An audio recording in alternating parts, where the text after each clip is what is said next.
learn today? Lėlių spektaklis. Vieną saulėtą vasaros rytą Beris pabeldė į Dolitos duris. Šiandien lėlių spektaklis. Eime ir pasakykim Edvinui su Matilda. Pirmiausia, Beris ir Dolita nuėjo į gražiuosius Drugelės namus. Kelkis, Matilda, Blusas rengė lėlių spektaklį apie Snieguolę ir 7 nykštukus. Paskui mažieji draugai sustojo prie Kolorado vabalo namų.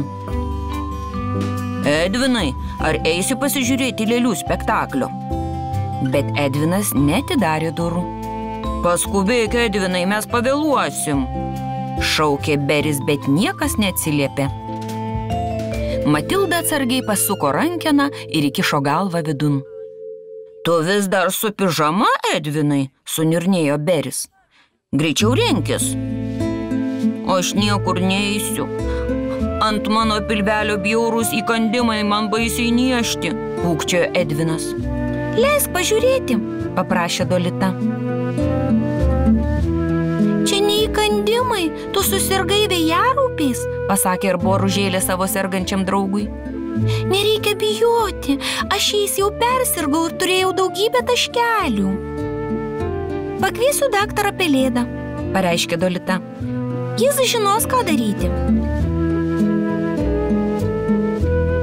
Daktaras Pelėda netrukus atvyko ir įdėmiai apžiūrėjo Edviną. Tai tikrai vėjaraupiai. Vėjaraupiai yra užkrečiami. Bijau, kad negalėsi eiti į lėlių spektaklį. Užkrečiami? Ar tai reiškia, kad Beris ir Dolita ir Matilda užsikrės mano vėjaraupiais? Ne, nesijaudink, sirgti vėjaraupiais galima tik kartą, o jie visi jau persirgo pernai metais, taškelių negalima kasyti. Bus ir daugiau lėlių spektaklių, ramino jį Beris. Neliūdėk, tu greitai pasveiksi, šypsojosi Dolita. Beris, Dolita ir Matilda atsisveikino su Kolorado vabalu ir nuskubėjo į renginį. Lėlių spektaklis vyko pievoje. Ir 5 blusos buvo lėlininkės. Atsivėrė uždanga ir spektaklis prasidėjo.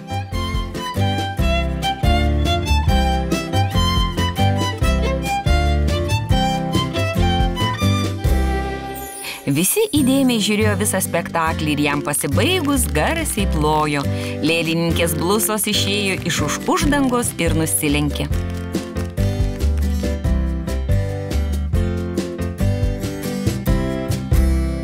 Kaip gaila, kad Edvinas negalėjo eiti su mumis, liūdnai pasakė Dolita. Esu tikras, kad jam būtų patikę. Gal surenkime lėlių spektaklį jam? Staiga pasiūlė Dolita. Kokia puikiai mintis, Dolita, sušuko Matilda. Ir 3 draugai netrukus ėmėsi darbo. Matilda piešė nykštukus, Dolita piešė Snieguolį ir princą, o Beris piešė piktą karalienę. Paskui jie iškirpo savo piešinius ir priklijavo juos prie pagaliukų. Kai viskas buvo baigta, jie nusėlino prie Edvino lango ir pabarbeno į stiklą. Kolorado vabalas atidarė langą ir pažvelgė į lauką. Lai prasideda lėlių spektaklis, pasakė Beris, ir 3 draugai pradėjo pasirodymą.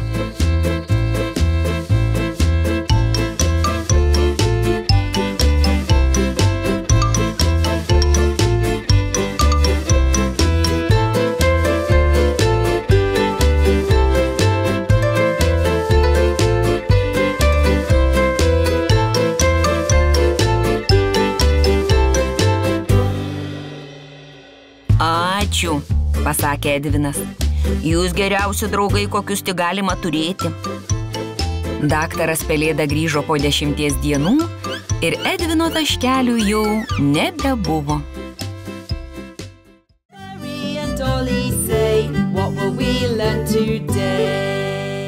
Daktaras Pelėda ir pyragai. Į mišką atėjo vasara. Mažieji draugai nusprendė ją pasitikti surengdami iškylą. Pasidarykime iškylą pievoje, pasiūlė bitė Baltazaras. Visi galėtume iškepti po pyragą, pridėjo laumžirgė Zefira. Reikia paskirti teisėją, kuris paragaus visus pyragus ir nuspręs, kuris skaniausias, pasiūlė Beris. Pasiūlykime daktarui Pelėdai, sušuko Flaterė. Mažieji draugai kibo į darbus. Dolė kepė pyragus su boružėlių taškais. Beris, žinoma, kepė sraigių formos vyniotinį. Baltazaras pagamino daug dryžuotų bičių, Burbuliukas gėles iš trapios tešlos, Rozita braškinius rutuliukus su marcipano rožėmis. Flaterė kepė drugelių formos sausainius. Morisas saldžius koldunus. Edis karamelinį pyragą. Šimtakojis pyrago pirštelius. Zefira pagamino vaisinius rutuliukus. Stenlis pyragą su aguonomis. Frenkas šokoladinius lašelius. Menulvabalis sausainius su citrina. Boras obuolių skonio ledinukus. Ir Isa kokosinį besmegenį. Betė kaštonų širdis. Skrusdė motinėlė keksiukus su karūnomis. O ežys Haris su šokle ežio formos skanėstus. Viską spėjo iškepti iki pietų ir visi su didelėmis pyragų lėkštėmis susirinko ant pievelės. Netrukus pasirodė daktaras Pelėda. Kokie gražūs, maloniai sugaudė jis. Dabar visi eikite namo ir grįžkite, kai pradės temti. Laimėtoją paskelbsiu vakare.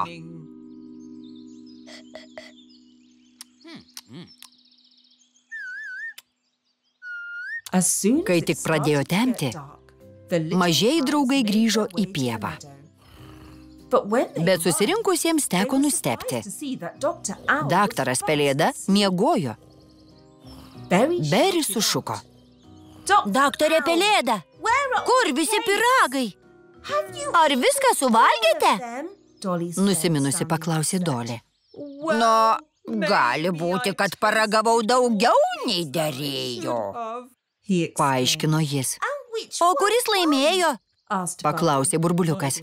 Nežinau, labai skauda pilvą, vos galiu pajudėti.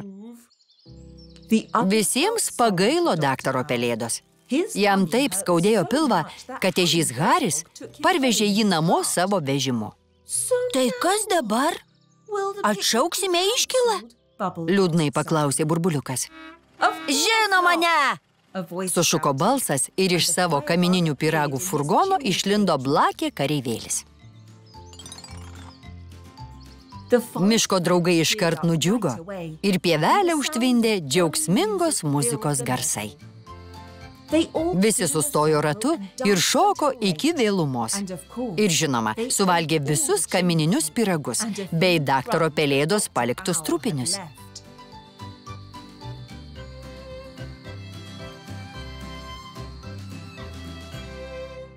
Kitą rytą daktaras Pelėda pabudo prastos nuotaikos. Koks aš storas! Suniurzgė jis savo. Kažkas pasibeldė į duris. Kaip laikotės, daktarė Pelėda? Visi paklausė vienu metu. Jau geriau. Atleiskite, kad sugadinau jūsų iškilą. Nesugadinote, nusijuokė Beris. Ateikite su mumis pasportuoti, pridėjo Baltazaras. Visi kartu pajudėsime ir pasijusite geriau. Daktaras Pelėda puškuodamas atliko visus pratimus. Ir iš tikrųjų pasijuto žymiai geriau.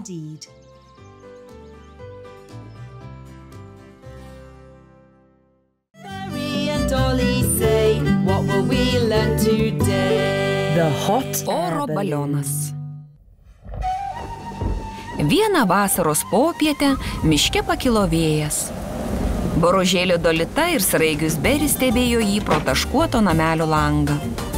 Audra lenkė medžius ir plėšė namų stogus. Lietus pylė kaip iš kibiro.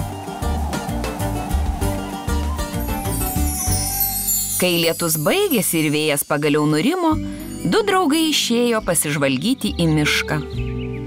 Žiūrėk, Dolita, vėjas nuvertė šitą medį, pasakė Beris. o lietus išguldė visas mano gėles, atsiduso Dolita. Atskubėjo žiogės Triksė. Dolita, Beri, greičiau ateikit, kažkas guli pievoje. Draugai rado gegužvabalę gulinčią vidury pievos. Oi, kas tau nutiko? Kuo tu vardu? Kas tu? Aš gegužvabalė Odeta. Gyvenu kalnuose, bet vėjas mane atnešė čionai ir aš smarkiai susitrenkiau galvą. Mano sparneliai silpni, aš negaliu paskristi. Nežinau, kaip grįšiu namo. Skundėsi gegužvabalė. Jie pakėlė Odetą ir nunešė ją į Striksės namus. Nesijaudink, galiausiai pasakė Dolita, mes tau padėsime grįžti namo.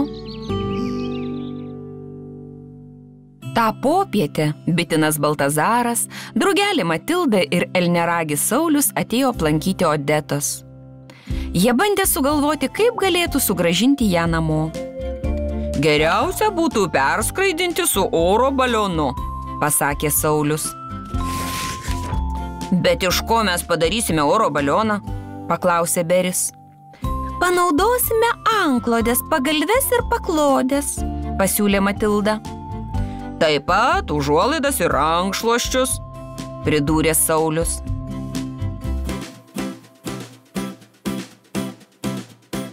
Jie iškart ėmėsi darbo. Jie susiuvo visas anklodės, užuolaidas, paklodės ir rankšluosčius. Reikėjo laiko viskam baigti, bet Odeta padėjo kiek galėjo. Kasdien ji jautėsi vis tvirčiau ir netgi galva jai nustojo skaudėti. Baigta, pasakė Saulius. Ačiū, džiugiai tarė gegužvabalė.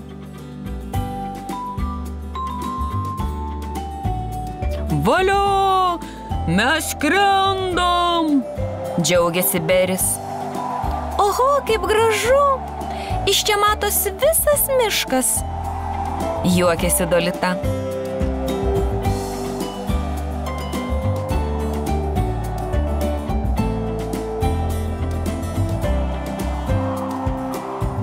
Pradėjo temti. Kai jie galiausiai atskrido, Odeta sušuko. Valio, aš namie. Ačiū jums. Prašau, pasilikite nakčiai, galėsime stebėti krintančias žvaigždes. Mielai, atsakė mažieji draugai. Odeta greitai paruošė užkandžių, pavaišino juos gardžiais pyragėliais ir arbata.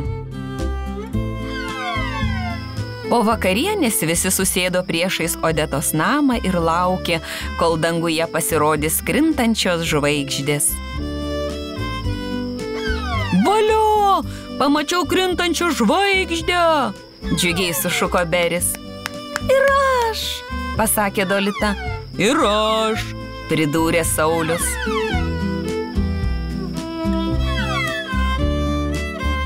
Kai pasidarė šalta, jie nuėjo į vidų ir stebėjo žvaigždes pro langą. Jie visi sugalvojo po norą ir greitai užmigo. Prieš pasinerdama į sapną, Odeta sugalvojo norą, kada nors vėl susitikti su naujaisiais draugais. Mary and Dolly say, what will we learn today? Virtinukai. Vieną rudens dieną boružėlė Dolita gamino virtinukus su slyvomis ir pakvietė savo draugus pietų. Atėjo Beris, Baltazaras, Saulius ir Matilda. Boružėlė įdėjo po 3 virtinukus į kiekvieno lėkštę.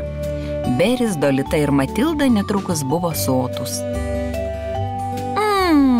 Virtinukai su slyvomis, labai juos mėgstu, galėčiau suvalgyti 5, pasakė bitinas Baltazaras.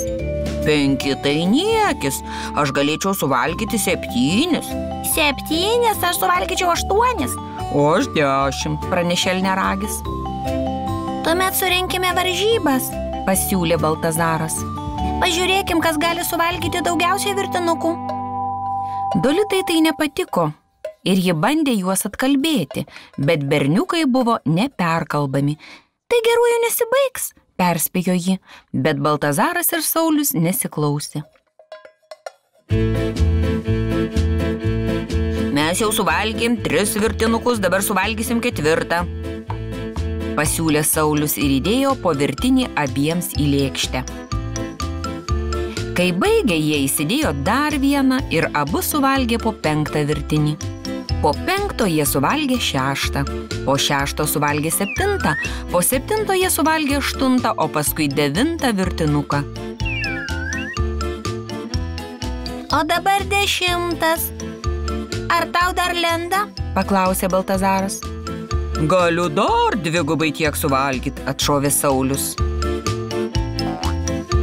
2 draugai suvalgė tiek daug virtinukų, kad abiems vis labiau ir labiau skaudėjo pilvą. Lėkiu pakviesti daktaro Pelėdos, sušuko drugelė Matilda. Daktaras Pelėda juos abu apžiūrėjo ir smarkiai išbarė. Ką sau galvojate? Nesistebiu, kad abiems skauda pilvus. Jie suvalgė po 15, pasakė Beris suskaičiavęs slyvų kauliukus lėkštėje.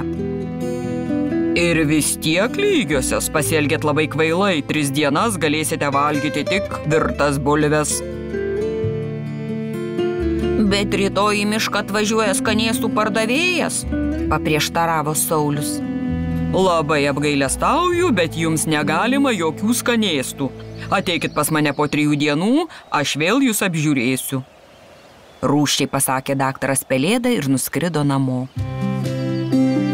Kitą dieną į pievą atvažiavo Blakė kareivėlis su savo gardžiais pyragėliais. Visi miško draugai išsirikiavo prie vagonėlio, kad gautų saldų į skanėstą. Norėčiau su cinamonu, pasakė Dolita. O aš kokosinio, pridūrė Beris.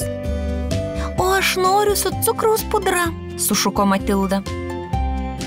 Bet dar buvo su riešutais, aguonomis, šokoladu. Baltazaras ir Saulius buvo nusiminę, bet klausė daktaro Pelėdos. Po 3 dienų Bitinas ir Elneragis nuėjo pas daktarą Pelėdą. Pažiūrėkim, kaip jūs laikotės, pasakė daktaras įdėmiai juos apžiūrėdamas. Regis jums jau geriau, matau, kad darėte taip, kaip aš jums liepiau. Tiesa, liūdnai pasakė Saulius, bet aš labai norėjau pyragėlio. Saulius ir Baltazaras atsisveikino su daktaru Pelėda ir jau sukosi eiti namo, kai išgirdo daktaro riksmą. Pažiūrėkit, kai ką jums turiu. Pasaugojau jums pyragėlį. Buvai nuskridęs į pievą, daktare Pelėda? Žinoma, pirkau pyragėlių savo vaikučiams ir 2 atidėjau jums. Jūs klausėte mano nurodymų, todėl nusipelnėte skanėsto. Ačiū, džiaugsmingai tarė 2 draugai ir apkabino daktarą Pelėdą. What will we learn today? Ausies uždegimas. Buvo saulėta popietė ir Dolita nusprendė susitikti su savo draugu Beriu. Einu prie upelio rinkti akmenukų, gal nori eiti kartu? Bet Beris nenorėjo eiti į lauką. Nežinau, Dolita, mane krečia šaltis ir skauda galva ir dar labai skauda ausis. Ak, Beri, kokios raudonos tavo ausys, pasakė Dolita. Ir tu turi temperatūros. Skrendu pakviesti daktaro Pelėdos. Boružėlė nuskrido tiesiai prie daktaro Pelėdos medžio. Daktare Pelėda, paskubėkit, Beris labai prastai jaučiasi.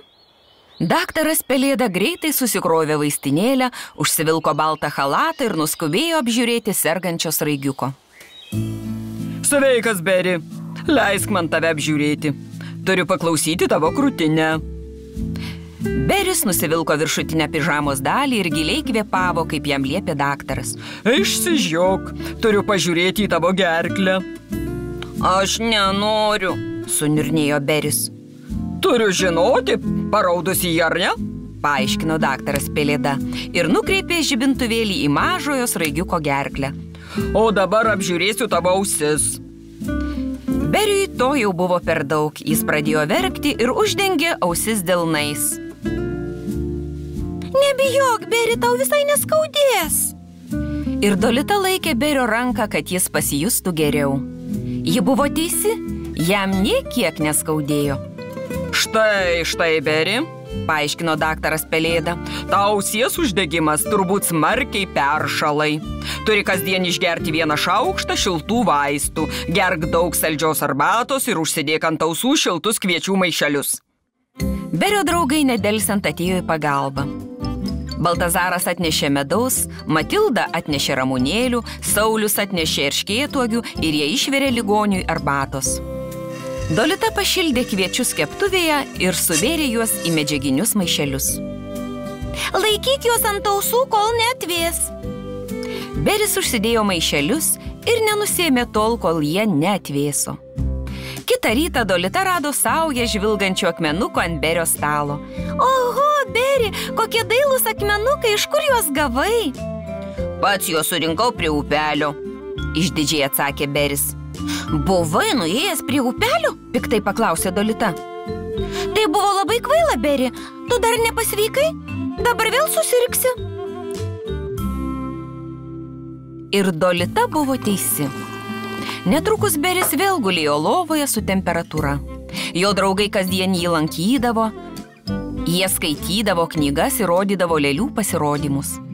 Bet vos tik Beris pradėjo sveikti, Dolita pasijuto prastai.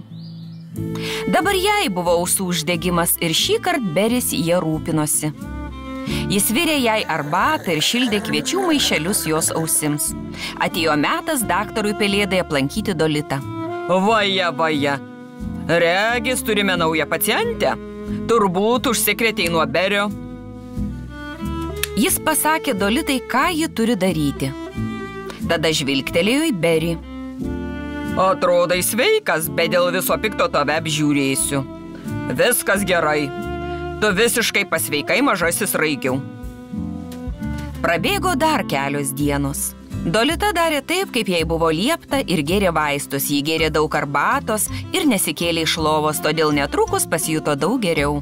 Daktaras Pelėda atvyko apžiūrėti jos paskutinį kartą ir pasakė, kad ji pasveiko. Dabar galim visi kartu eiti prie upelio, rinkti akmenukus. Beris labai džiaugiasi. Valio, skrendam prie upelio! Sučiulbėjo 3 daktaro Pelėdos pelėdžiukai. Tik nepamirškit šiltai apsirengti, nes laukia šalta.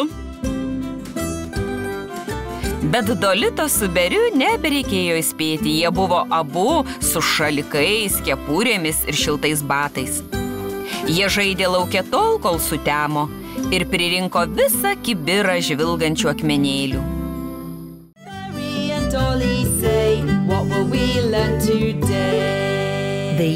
Geltonoji boružėlė. Pagaliau atėjo pavasaris. Dolita nusprendė, kad pats metas sutvarkyti gėlių darželį. Jis susirado kastuvą ir grėblį, o galvą apsirišo raudoną skarelę su juodais taškučiais. Vos išėjus į lauką išgirdo kažką dejuojant už jos namelio. Kristupai, atrodo, tau lūžo sparnas, sušuko boružėlė. Saulė pašvietė man į akis ir aš trenkiausi tiesiai į medį. Aš rimtai susižeidžiau, pasiskundė kanarėlė. Tuo metu prie jų priėjo sraigius Beris ir elneragis Saulius. Sauliau, būk geras, pakvies daktarą Pelėdą, Kristupui lūžo sparnas, liepė Dolita elneragiui. Daktaras Pelėda atvyko greitai.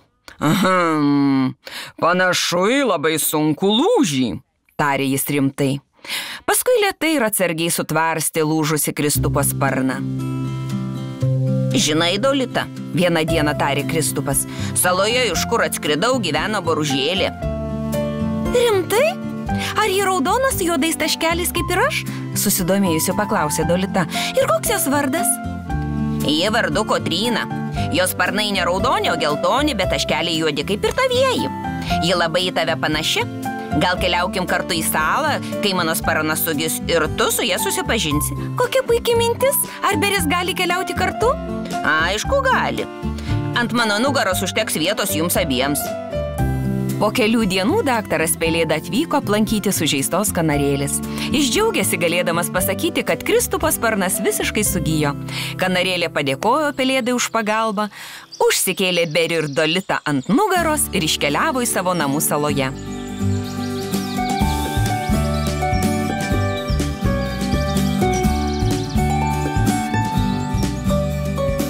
Netrukus jie jau skrido virš plataus ežero su daugybė mažų salelių viduje. Matot, mes skrendam į tą salą. Mano lizdas yra aukščiausio medžio viršūnėje. Tvirtai laikykitės, tuoj nusileisim. Kristupas švelniai nusileido ir Beris su Dolita nulipo žemyn. Nepagausit, nepagausit, sušuko geltonos spalvos vabalė oranžinė suknelė. Ji kalbėjo su blusomis bėgančiomis paskui ją. Atsargiau, suriko Dolita, bet vabalė atsitrenkė tiesiai į ją. Atsiprašau, nenorėjau tavęs pargriauti. Aš vardu Kotryna, o tu? Tai tu, Kotryna? Mes atkeliavom susitikti su tavimi. Mano vardas Dolita ir aš sukoriau ilgą kelią, kad susitikčiau su savo pusseserę Boružėle. Sutrikusi paklausė Kotryna. Taip, tu turi juodus taškelius kaip ir aš. Tik tu esi geltona, o ne raudona. Oho, tu teisi, pasakė geltonoji Boružėlė. Eime, parodysiu tau savo namus, pakvietė Kotryna. Vos tik Beris su Dolita pamatė Kotrynos namą, iškart pradėjo kvatoti. Mano namas yra lygiai toks pats kaip šis, tik manasis raudonas. Beris, Dolita ir Kotryna ilgai vaikščiojo po salą. Čia yra pušynas, šalia kurio teka upeliukas. Mes patys pastatėme tiltą per jį, išdidžiai paaiškino Kotryna. O kas ten pievos viduryje? Panašu į čiuožyklą. Taip ir yra. Tai ypatinga gėlių čiuožykla. Eime, parodysiu. Ar ir aš galiu pabandyti? Žinoma, lipk čionai. Kotryna atsisėdo ir nušliuožė spiralinę čiuožyklą. Beris, Dolita ir Kotryna šliuožė, kol pradėjo temti. Jau vėlu, ateikit, parskraidinsiu judu namo, pasakė Kristupas. Atsisveikindamos Dolita su Kotryna apsikeitė skarelėmis. Saugiai grįžkit namo, palinkėjo jiems Kotryna.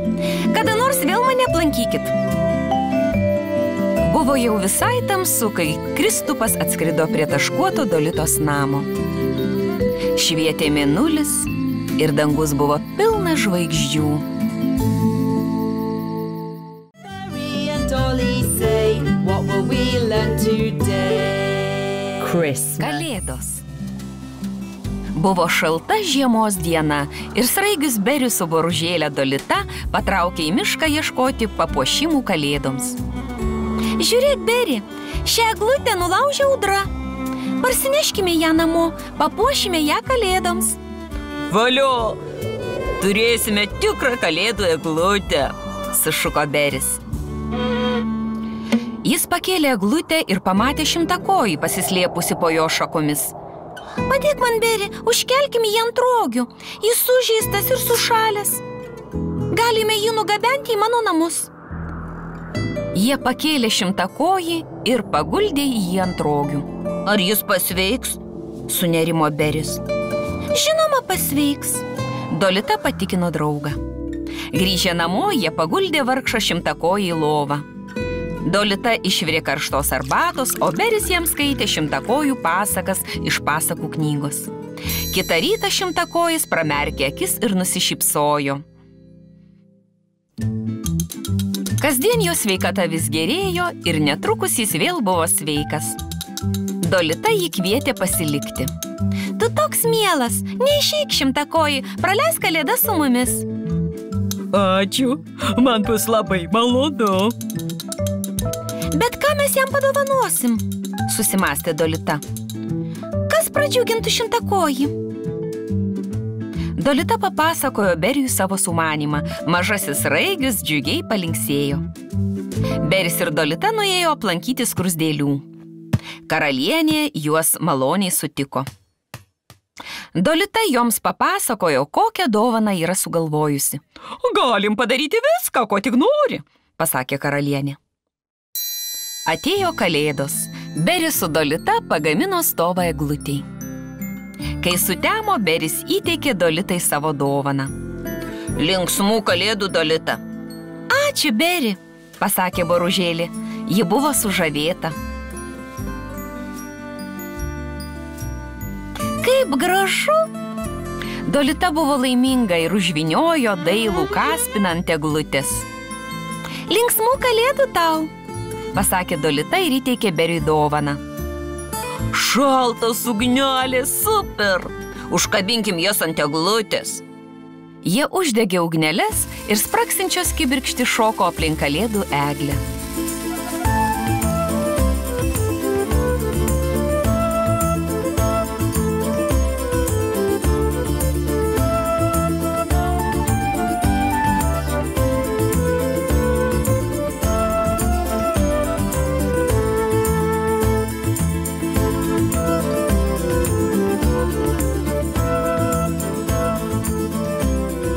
Žėrinti šviesa priviliojo daugybę mažyčių jonvabaliukų ir kiekvienas atnešė po kalėdinę dekoraciją. Net šimtakojus padėjo puošti eglutę. Netrukus pasirodė skruzdėlės su dovana. Jos padavė ją Beriui ir Dolitai. Čia mūsų dovana tau, šimtakoji, pasakė jam Beris. Linksmų kalėdų. Batai, sušuko jis džiaugsmingai. Jie padės tavo kojoms nesušalti, kai eisi per sniegą, paaiškino Dolita. Draugų šventė užsitęsė iki vidurnakčio. Ten buvo Kolorado vabalas Edvinas, elniaragis Saulius, svirplys Alfonsas ir karkvabalė Rosita. Jonvabaliai su skruzdėlėmis statė senį besmegenį. Visi jie dainavo ir šoko aplink kalėdų eglę. Drugelė Matilda taip pat atėjo į jų šventę. Laumžirgė Zefira šoko su žiogė Strikse. Beris ir Dolita šoko su bitinu Baltazaru. Kai vakarėlis baigėsi, šimtakojis nuvalė savo batus ir padėjo juos ant lentynos. Kokia nuostabi diena! Gaila, kad kalėdos būna tik vieną kartą metuose.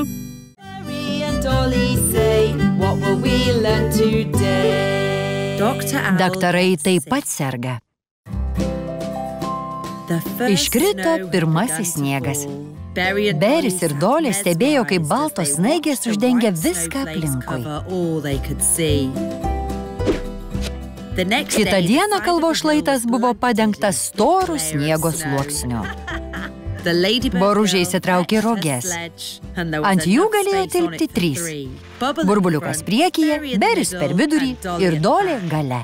Visas miškas baltas, džiūgavo voras. Netrukus ežeras sušalo. Mažiems draugams buvo labai smagu čiuožinėti ant ledo. Burbuliuk, nevalgyk varveklių, sušuko Dolė vabaliukui, bet jo mintys buvo kitur. Eime lipdyti senio besmegenio, pakvietė sraigius, bet burbuliukas buvo prastai nusiteikęs. Man skauda gerklę, Beri. Nulipdysime besmegenį kitą kartą, gerai? Beris iškvietė daktarą Pelėdą, kad šis apžiūrėtų burbuliuką. Išsižiok, liepė Pelėda ligoniui. Gerklė labai paraudusi. Tu sergi. Ir kelias dienas turėsi likti lovoje. Mažieji draugai lankė burbuliuką kasdien. Dolė net išvirė ypatingos arbatos. Flaterė skaitė burbuliukui pasakas. Ji užversdavo knygą tik tada, kai burbuliukas užmigdavo. Ir vėl ją paimdavo, kai jis pabusdavo. Praėjo kelios dienos ir burbuliukas pasijuto daug geriau. Jau galime lipdyti senį besmegenį, džiugiai tarė burbuliukas Beriui.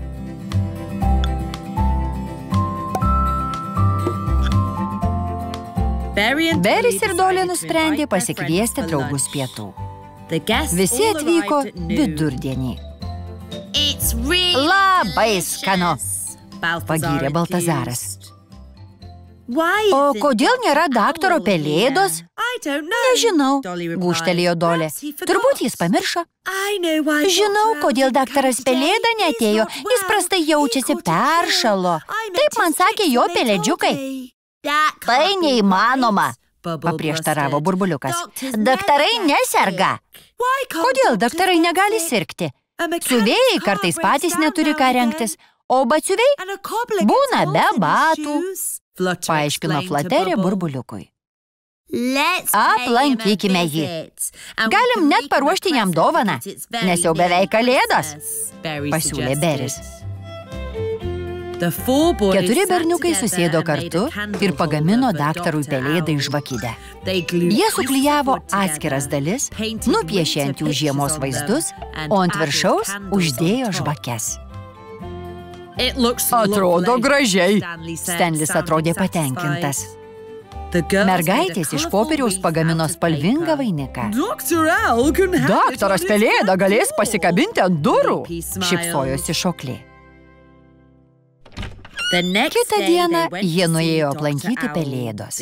Senasis daktaras buvo silpnas ir gulėjo lovoje, bet apsidžiaugė pamatę svečius.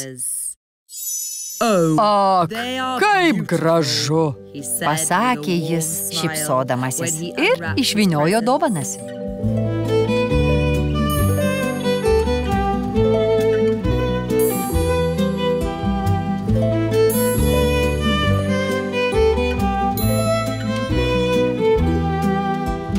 Išaušus kalėdų rytui, daktaras Pelėda jautėsi daug geriau. Mama Pelėdienė padėjo ant stalo sausainių ir limonado, o pelėdžiukai išsitraukė mėgstamiausias kortas. Visi jie ilgai kalbėjosi ir žaidė. Susiruošę eiti namo, jie pamatė, kad daktaras Pelėda buvo pakabinęs vainiką ant paradinių durų, o žvakės jaukiai spindėjo pro langą.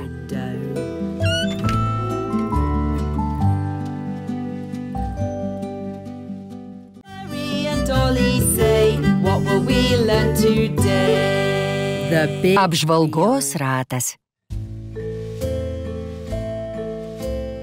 Skruzdžių karalienė labai ilgai sirgo. Ji pasigavo tokį baisų gripą, kad nesikėlė iš lovos kelias savaites. Kai jai pagaliau pagerėjo, skruzdės nusprendė nustebinti karalienę ir atšvęsti jos pasveikimą. Jos mąstė ir mąstė, kol viena sušuko. Pastatykime apžvalgos ratą, ten, ant kalvos. Jis lėtai sau suksis, o iš viršaus bus galima matyti visą mišką. Kokia puikia mintis. Tik neturime daug laiko. Taip, laiko tikrai mažai. Po 6 dienų bus sekmadienis ir tada skruzdžių karalienė važiuos per mišką su karieta. Iki to laiko turime pasiruošti.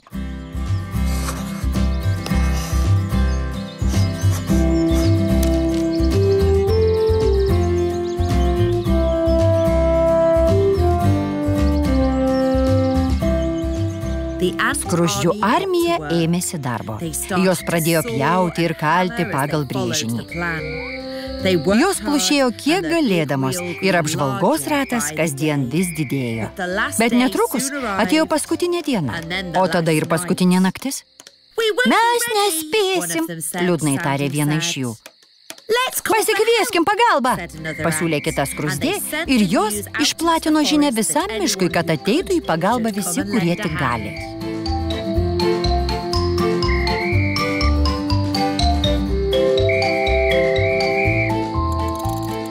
Padėti pasisiūlė Beris, Dolė, Voras, Stenlis, Baltazaras, Šoklė ir Edis.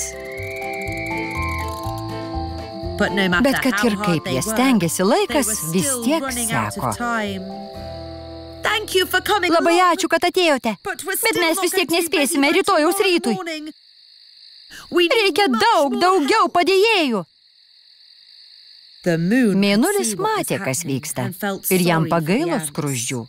Jis švilptelėjo ir mieguisto žvaigždė susibūrė aplink jį. Miško draugai liko sužavėti žvaigždėto spektaklio ir ėmėsi darbo su nauja energija.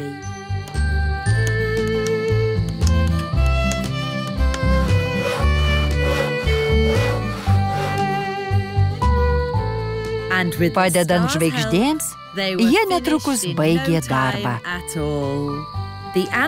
Skruzdės taip pat sukonstravo variklį ratui. Ir tada didžiulis medinis ratas vis sukosi ir sukosi.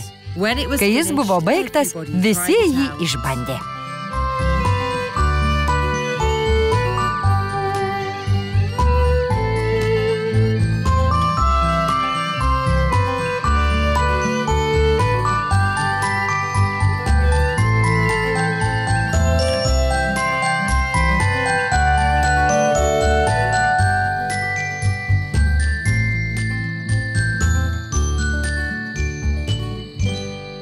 Ačiū mėnulį! Ačiū žvaigždės! Sušuko skruzdės, bet žvaigždės jau buvo labai toli. Kitą rytą skruzdžių karalienė atsisėdo į ežiuko Hario karietą ir nuvažiavo aplankyti miško. Jie pakilo ant kalvos ir negalėjo patikėti savo akimis. Mes jį pastatėme jums! Vienbalsiai ištarė skruzdės. Tada papasakojo savo karalieniai, kaip viskas nutiko, ir pakvietė ją pasisukti apžvalgos ratu.